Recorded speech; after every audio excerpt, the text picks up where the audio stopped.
So I just read this whole big thing on Bigfoot and migration and why it wouldn't be plausible to have Bigfoot migrate, right?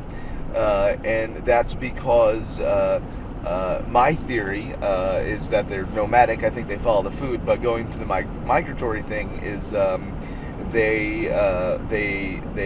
only two land mammals in North America that migrate. That's a pronghorn deer and the bison, and they only migrate like really short distances. So that wouldn't make sense for there to be a large animal that migrates, right?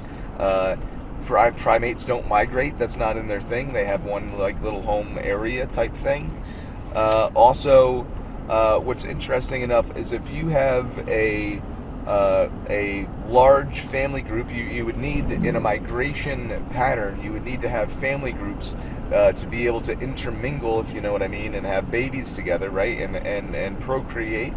So you would need to have family groups that would migrate together through that migratory path.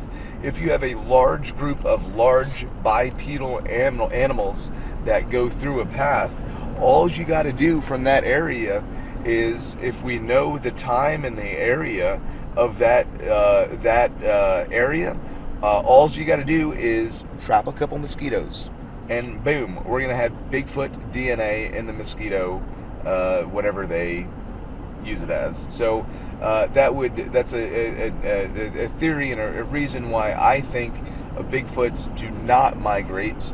Again, it doesn't make sense, and we would have there would be some disruption with some movements of this large bipedal large animal. It just doesn't make any sense to me. So that's why I think Bigfoot don't migrate. Again, we're just taking one philosophy of what Bigfoots do and where they go, if they either stay put year round or if they go somewhere else year round. I think they definitely go follow the food, would make sense, like our ancient humans used to do. But a lot of people say they're migratory. A migratory would mean a yearly motion, a yearly travel due to weather patterns. That would mean it would get too cold in New Jersey for Bigfoot to live here, so they would go south, right? Like a snowbird would. That would mean traveling thousands of miles, possibly, without being seen. Now that's possible. You have the Appalachian Trail, which runs 1,200 miles or whatever it does, 1,100 miles throughout the East Coast.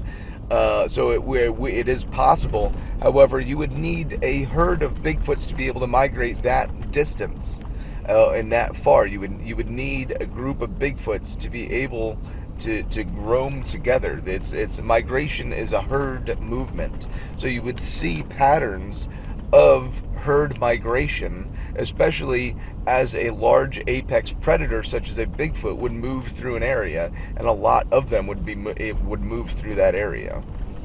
So that's why I think you would definitely see signs if there was migrating Bigfoot somewhere in North America or the United States.